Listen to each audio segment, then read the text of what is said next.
Hello friends, hello, good morning friends, good morning to all of you.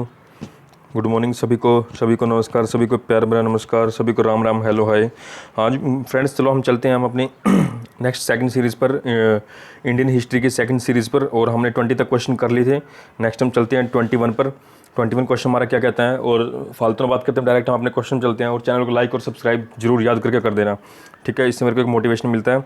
हम चलते हैं question number 21 पर। विक्रमशिला महाविहार की स्थापना किस शासक द्वारा करवाई गई। मतलब इसने ये पूछा कि डायरेक्ट विक्रमशिला जो महावीर है उसकी स्थापना किसके शासक द्वारा करवाई गई थी। तो हमारा जो 21 का हमारा क्या हो जाएगा इतना आसान क्वेश्चन देखो बच्चों, ये इसका हो जाएगा हमारा पाल वंश के शासकों ने, ऑप्शन नंबर सी इसका करेक्ट हो जाएगा। जो विक्रमशिला महाविहार था ना, उसकी स्थापना पाल वंश के शासकों द्वारा करवाई गई थी, ठीक है। सेकंड हमारे चलते हैं 22 पे। नेहरू समिति की रिपोर्ट में निम्नलिखित में से क्या शामिल नहीं था। अब इसने ये पूछा कि जो नेहरू रिपोर्ट थी ना, उसमें से क्या शामिल नहीं था। देखो, भारत को अधिराज्य का दर्जा दिया, नहीं, ये भी नहीं था उसमें, ठीक है। नहीं, ये तो था, मतलब उसमें जो नहीं था, मौलिक अधिकारों की घोषणा की गई थी, मुसलमानों के लिए पृथक निर्वाचन मंडल को आविष्कार कर दिया गया था, और इसमें लास्ट में क्या लिखा है, इसने भारत के लिए संघीय ढांचे का प्रस्ताव किया था। तो 22 का हमारा क्या हो जाएगा, डी हो जाएगा। 22 का डी हो जाएगा। इसने भारत के लिए संघीय ढांचे का प्रस्ताव किया था, ठीक है। इसने भारत के लिए संघीय ढांचे का प्रस्ताव किया था। ऑप्शन नंबर इसका डी करेक्ट हो जाएगा 22 का डी। चाणक्य का अन्य नाम था। अब देखो, चाणक्य किसने अन्य नाम पूछ लिया। बिल्कुल आसान क्वेश्चन है। देखो, पता नहीं कितनी बार आया एचएससी में, हरियाणा जीके में, इंडिया जीके में, कोई भी एग्जाम सेंटर का एग्जाम हो उसमें देख लो।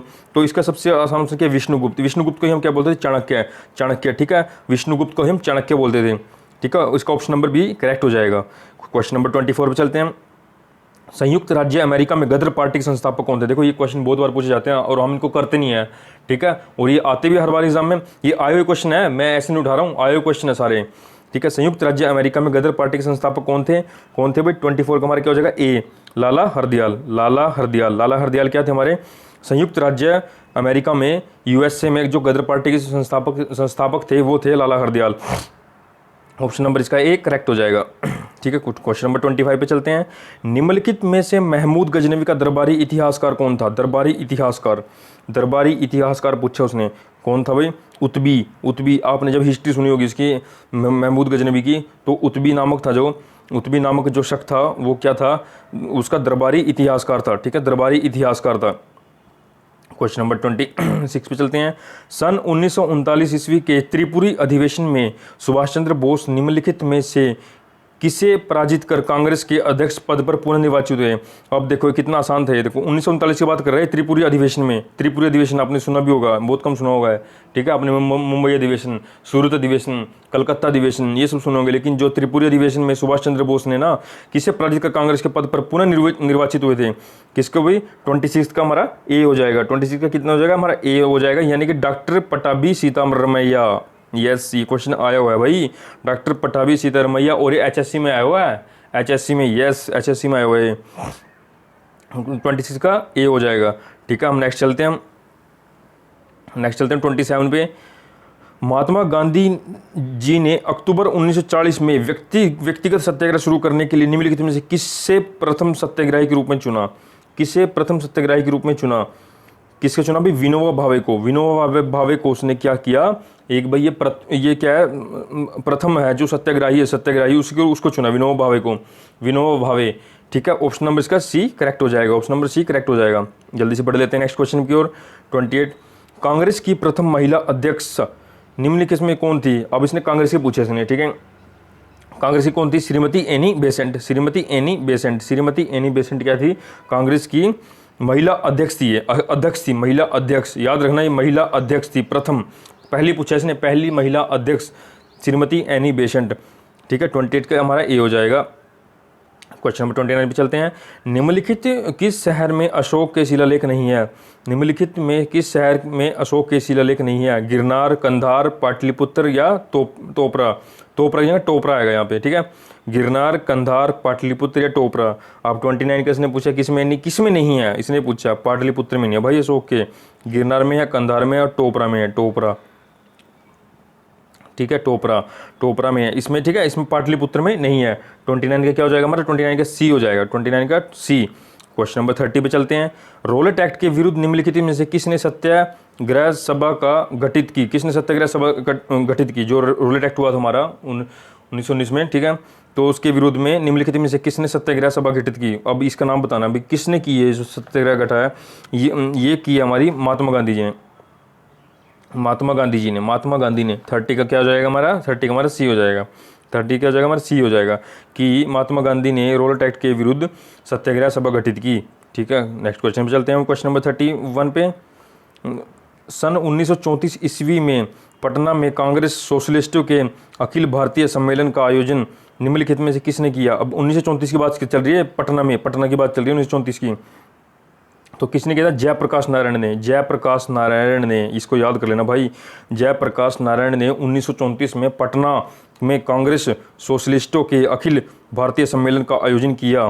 ठीक है, ऑप्शन नंबर इसका बी हो जाएगा। क्वेश्चन नंबर 32 पे चलते हैं।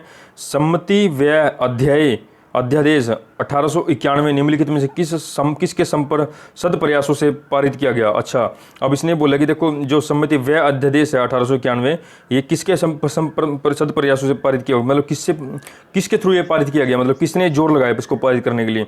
तो 32 का हमारा हो जाएगा बहराम जी एम मालाबारी। 32 का क्या हो जाएगा हमारा? 32 का नहीं, इसमें 32 में मुझे डाउट लग रहा है 32 का, एक मिनट रुको आप, इसमें 32 का क्या हो जाएगा? हाँ ये सही है, बहराम जी एम मालाबारी। ये इसको आप चेक करना एक बार, मुझे लगता है ये है जहाँ तक मेरी नॉलेज है, Bahram G M Malabari. Question वो 32 का हमारा क्या हो जाएगा? 32 का हमारा सी हो जाएगा, ऑप्शन नंबर सी क्या हो जाएगा? 32 का सी। नेक्स्ट चलते हैं हम 33 का। तुर्कान चहलगानी, हा 40 गुलामों का दल, ये किसने किया था? इतना आसान क्वेश्चन जिसने हिस्ट्री के। तुर्कान चहलगानी किसने भाई? ये गुलाम वंश का कौन था भाई? इल्तुतमिश था। ये बहुत ही समझदार था, बहुत ही समझदार इंसान था, ये बहुत ही समझदार गुलाम वंश में। ठीक है, इससे समझदार नहीं था गुलाम वंश में। इसके बाद फिर इसकी बेटी कौन सी थी? रजिया सुल्तान, उसने शासन किया था। ठीक है, तो ये क्या था? तुर्कान चहलगानी, मतलब 40 गुलामों का दल किसने किया था? इल्तुतमिश में किया था, इल्तुतमिश ने। वैसे तो कुतुबुद्दीन ऐबक भी था, बट वो नहीं था, इसने तुर्कान चहलगानी वो किया था इसने। ठीक है, लोगों के दिलों में बसने के लिए। ठीक है, 40 गुलामों का दल भाई, इसका मतलब ये था कि जो 40 बंदे ना वो ऐसे मतलब उसकी सलाह लेंगे, सलाहकार थे एक तरह से। ठीक है, और जो इसके आगे उसने ख़त्म कर दिए थे अलाउद्दीन खिलजी ने, फिर ये सब खत्म करो तुर्कान चहलगानी 40, क्योंकि इसको पता था कि अगर इसको ख़त्म करूँगा, इसको ख़त्म नहीं करूँगा तो ये मेरी आपसे मतलब बीच में काट करेंगे, इसलिए इसको ख़त्म कर दिया उसने अलाउद्दीन ने ख़त्म किया, लेकिन चलाया किसने? इल्तुतमिश ने। ये बात याद रखना। क्वेश्चन नंबर 34 की ओर बढ़ते हैं। निम्नलिखित में से कौन सा क्रम विजयनगर साम्राज्य पर शासन करने वाले वंशों का सही क्रम है? अब विजयनगर की बात पूछी इसने भाई, विजयनगर कहाँ पे था हमारा? साउथ की तरफ चले जाओ जल्दी से। ठीक है, ऑप्शन नंबर हम 34 का क्या हो जाएगा हमारा? क्या था? संगम, सालुव, तुलुव, अराविडू। ठीक है, ये दक्षिण भारत की बात है, देखो इधर की, ये विजयनगर, इधर ये विजयनगर, देखो इधर कर्नाटका साइड ये पूरा क्या है? विजयनगर। ठीक है, इधर काकतोई, ठीक है, ये इधर काकतोई, वारंगल अभियान, ये सारे इधर ही हुए थे हमारे साउथ में, ये साउथ में चले जाओ। ठीक है, यहाँ पे ये क्या था हमारा? विजयनगर। ठीक है, यहाँ के विजयनगर के राजा से किसने? अलाउद्दीन ने संधि कर ली थी कि भाई मुझे साउथ पे वो करना है, राज चलाना अपना। तो उसने साउथ पर राज नहीं किया था, उसने सिर्फ ये बोला था साउथ वाले सभी राजाओं को कि आप चुपचाप हमें हर साल टैक्स भेजा करो। ठीक है, अदरवाइज हमारी सेना फिर आप पे दोबारा हावी हो जाएगी। ठीक है, तो इसका मतलब ये क्या हो जाएगा? ये हो जाएगा संगम, सालु, तुलुव, अराविडू। ऑप्शन नंबर इसका ए करेक्ट हो जाएगा। क्वेश्चन नंबर 35 की ओर बढ़ देते हैं। केरल में वैकोम सत्याग्रह का मुख्य उद्देश्य क्या था? केरल में वैकोम सत्याग्रह, एक वैकोम सत्याग्रह था केरल में, देखो वैकोम सत्याग्रह, इसको याद कर लेना भाई, बहुत ही इंपॉर्टेंट क्वेश्चन है ये, पता नहीं फंस जाते हैं ऐसे। इसका क्या था? निम्न जातियों अवर्णों के लिए मंदिरों द्वारा उन्मुक्त करवाना, निम्न जातियों के लिए मंदिरों के द्वार उन्मुक्त करवाना, जो कोई भी निम्न जाति थी ना उनके लिए मंदिरों के द्वारा उन्मुक्त करवाना होता है, ये था वैकोम सत्याग्रह। ठीक है, क्वेश्चन नंबर 36 की ओर बढ़ लेते हैं। सन 1920 में अखिल भारतीय ट्रेड यूनियन कांग्रेस के उद्घाटन अधिवेशन की अध्यक्षता निम्नलिखित में किसने की थी? 1920 की बात कर रहा है अभी, अखिल भारतीय ट्रेड यूनियन कांग्रेस की उद्घाटन की अधिवेशन की अध्यक्षता किसने की थी भाई? ये की थी हमारी लाला लाजपत राय जी ने। लाला लाजपत राय जी ने क्या किया था? 1920 ईस्वी में अखिल भारतीय ट्रेड यूनियन कांग्रेस के उद्घाटन की अध्यक्षता की थी। अखिल भारतीय ट्रेड यूनियन 1920 की बात चल रही है, लाला लाजपत राय जी हैं इसके आंसर। ठीक है, 36 का ये हो जाएगा। नेक्स्ट हम चलते हैं क्वेश्चन नंबर 37 की ओर। निम्नलिखित में से किसे आधुनिक ऋषि कहकर संबोधित किया जाता है? वाह, कितना आसान क्वेश्चन है और सबसे इंपॉर्टेंट क्वेश्चन है। आधुनिक ऋषि कहकर संबोधित किया जाता है। आधुनिक ऋषि कहकर, इसको जाएगा महादेव गोविंद रानाडे जी को आधुनिक ऋषि कहकर संबोधित किया जाता है। महादेव गोविंद रानाडे जी को क्या किया जाता है भाई? आधुनिक ऋषि कहकर संबोधित किया जाता है। ये इंपॉर्टेंट क्वेश्चन है भाई, वेरी इंपॉर्टेंट क्वेश्चन। ठीक है, क्वेश्चन नंबर 32 पे चलते हैं।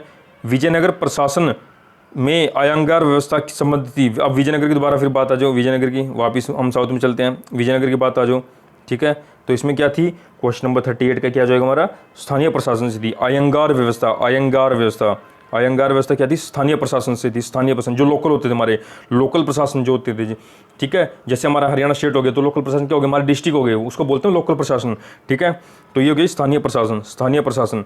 निम्नलिखित में से कौन सी गुप्तकालीन स्वर्ण मुद्रा है? गुप्तकालीन स्वर्ण मुद्रा, इतना आसान क्वेश्चन भाई, इतना आसान क्वेश्चन, पता नहीं कितनी बार पूछा गया है। तो क्या हमारी दिनार क्या हमारी गुप्तकालीन स्वर्ण मुद्रा है। ठीक है, तो ये थे हमारे कुछ क्वेश्चन इंपॉर्टेंट 20 प्लस क्वेश्चन थे, और ये इंपॉर्टेंट क्वेश्चन है भाई, इनको रट लो अच्छे से, मजाक नहीं कर रहा मैं, सीरियसली ये बहुत आने वाले अभी क्वेश्चन है एग्जाम में। और चैनल को लाइक और सब्सक्राइब जरूर और शेयर दबा के किया करो, दबा के शेयर किया करो, ताकि ये इंपॉर्टेंट क्वेश्चन हर किसी तक पहुंच जाए और पता लगे भी हाँ ये क्वेश्चन वाकई में भाई आए हुए क्वेश्चन थे। तो थैंक यू सो मच। ज़्यादा टाइम ना वेस्ट करते हुए मैं सिर्फ इतना ही कहूँगा कि नेक्स्ट सीरीज़ में फिर कल लेके आऊँगा। Thank you so much again, thank you so much.